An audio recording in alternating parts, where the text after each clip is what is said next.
I'm with Dr. Debapriya Bhattacharya, one of Bangladesh's best-known economists, policy analysts, and a former director of the Center for Policy Dialogue think tank in Dhaka.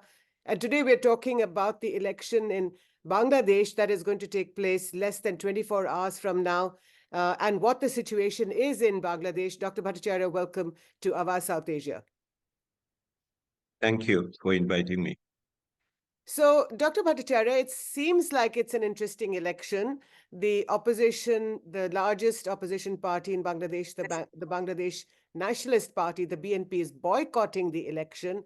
So, does that mean that the election or the re-election of Prime Minister Sheikh Hasina is a foregone conclusion? Yes, it's a foregone conclusions. We have the national election results quite understandably, uh, predetermined in many ways. So the results are very predictable, but unfortunately, the political future remains quite uncertain Why do you say that? because through this election, the current government definitely is going to retain its constitutional legitimacy. But since most of the organizations, the political parties, particularly the mainstream main political opposition parties, are not participating, it will not give the necessary political legitimacy to the new government. More importantly, if the voter turnouts are not good, and also the critics which are coming from the civil society and quite often from the overseas partners will not necessarily provide the moral legitimacy. So we are heading towards a government with constitutional legitimacy, but not necessarily with political and moral legitimacy. Isn't that interesting? Because Dr. Bhattacharya, Sheikh Hasina, Prime Minister Hasina, is the daughter of Bangabandhu Sheikh Mujibur Rahman, who without whom there would have been no Bangladesh in 1971 or 1972. So you would have thought that his daughter inherited the democracy gene. So what do you think has happened in these last few months and weeks that has made Bangladesh arrive at a situation like this? If you look around the world, then you will see Bangladesh is no exception. In many countries of the world nowadays, we see the rise of authoritarianism, where the legitimacy is usually procured through developmental processes, as if in each of these countries there is a trade-off between development and democracy. Bangladesh is no exception in that case. And we do have examples in our part of the world, and we have elsewhere as well. Mhm. So the genes of Bangabandhu, what you are saying, is very much in the nation as well. So the nation has seen Bangabandhu fight for independence, which was a cause for democratic legitimacy in many ways, because we won the election in 1970 and we were deprived of our proper sovereignty or self-rule, and thus at the end of the day, through a genocide and a through a liberation war, we got our independence. So in many ways, when you refer to Bangabandhu, I think Bangabandhu today, had it been around, he would have greatly agreed with many of the things which we are saying at this moment regarding democracy. But would Bangabandhu have agreed with his daughter, the prime minister? I think Bangabandhu would have agreed with his ideology. That's more important. I think genes are less important. What is important here is the ideals, the values for which a political leader stands for, particularly a leader like Sheikh Mujibur Rahman. But we are talking today about Prime Minister Sheikh Hasina. Now, the West seems to be gunning for her, the Americans, the British, and none other than the UN Special Rapporteur, I just read in the Daily Star, which is one of your biggest newspapers, has said that there is a repressive environment in Bangladesh, implying that when people go to vote tomorrow or on Sunday, the 7th of January, it may not be entirely a free and fair election. Would you agree with what he's saying? I think I have alluded to that at the very beginning. That the election, when we say talk about an election, it is about choices. And we, the citizens, we do not have really ready choices at this moment tomorrow. Because the political parties which are running, they are all of the same kind. And so there is no real meaningful options for the citizens to choose from. Mhm. The important part of it is that never in the history of Bangladesh, the geopolitical factors have been so important or provided the context to this national election as it is at this moment in that way. So we are very much in the crossfire of the global politics. We are very much as a proxy war taking place from the sub-regional perspective, and essentially the citizens at this moment remains quite confused regarding how the regional powers and the sub-regional powers are lining up in this case. What does But that this mean? will be a Yeah. What yes. does that mean, Dr. Bhattacharya? Can you explain yourself? What is this proxy war that you're So talking about? you have a look, if you look at globally, as we see the new bipolarism taking place in the post-Ukraine period, or for that matter, in the post-Gaza period. Mhm. So within that, how does a relatively small country, but a very populous and a significant country in South Asia is going to make its democratic choices is quite interesting. And what we see that the global powers, as they are now in the new bipolarism, so US and Europe and others, Canada, Australia included, are on the one side looking at how they would like to see the democracy play out in Bangladesh. On the other hand, we also know that there is the China and Russia, all those countries, they take a certain position in various respects, both commercially, economically, and politically and geopolitically.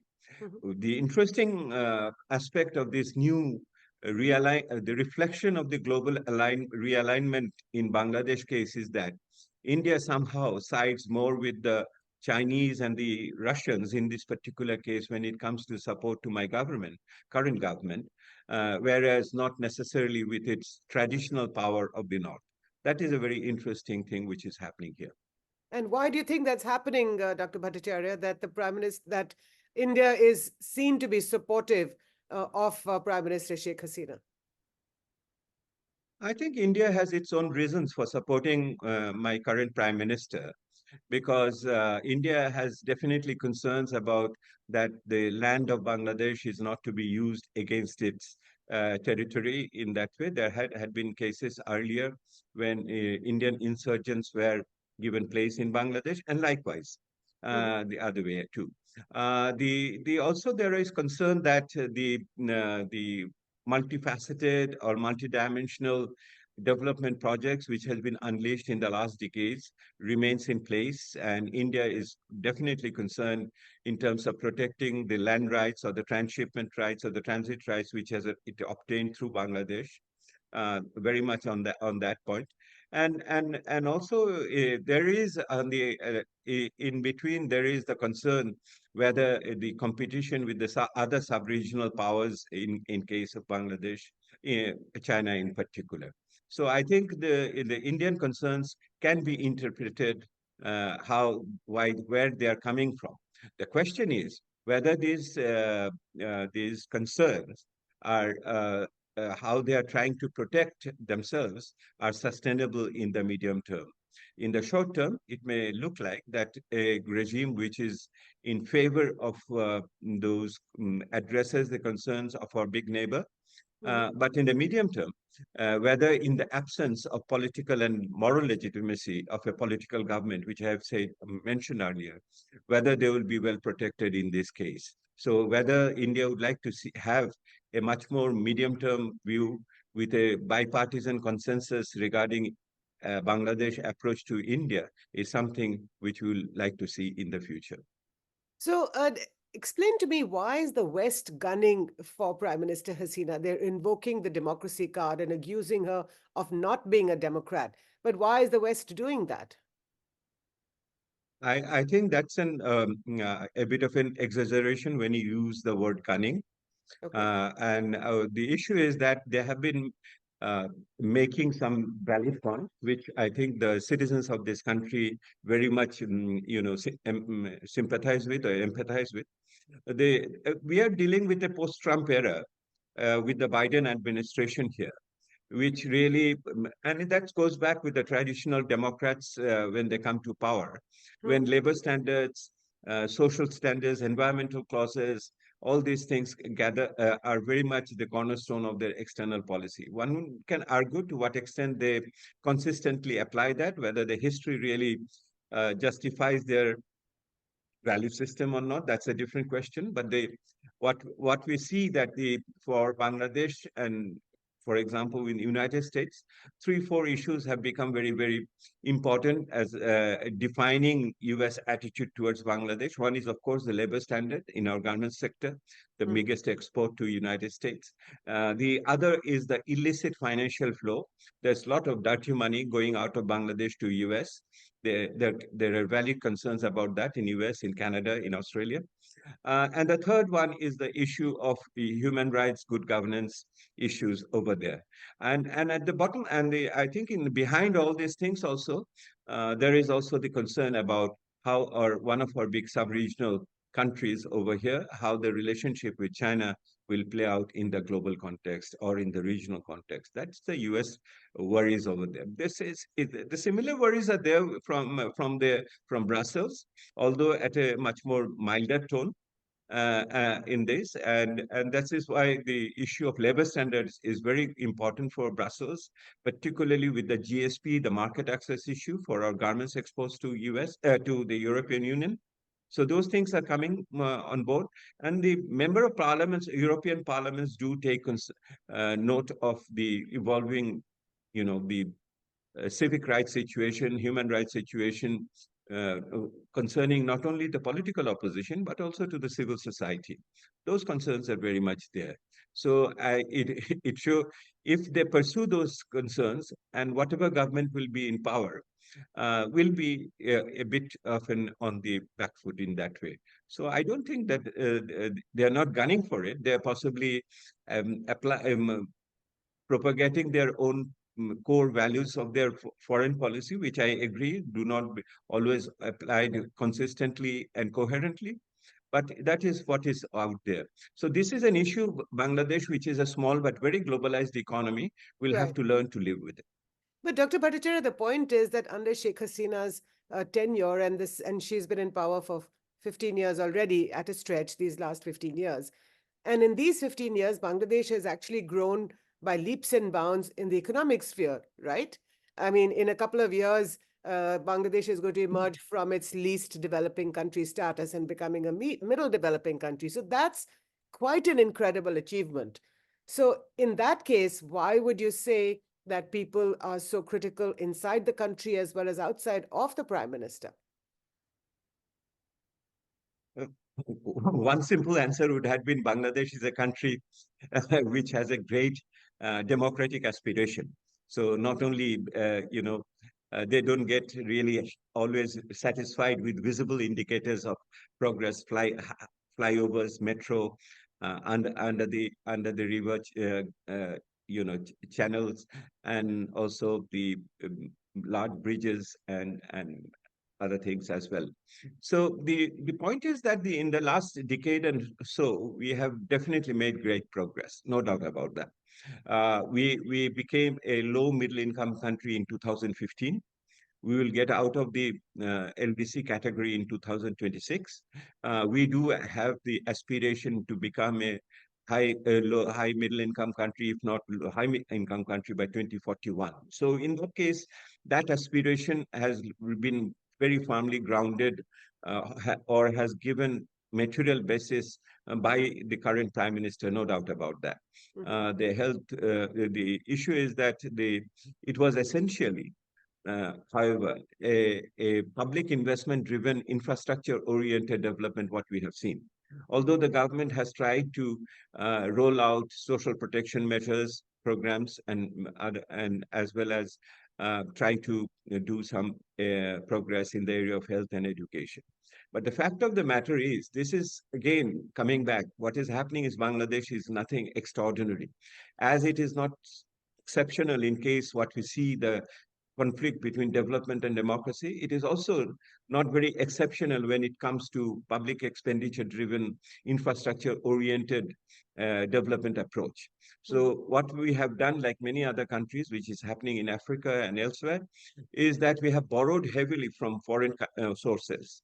And we have financed these projects, which has a very the returns comes with over a longer period of time. There is a mismatch between the financing source schedule and the repayment schedule.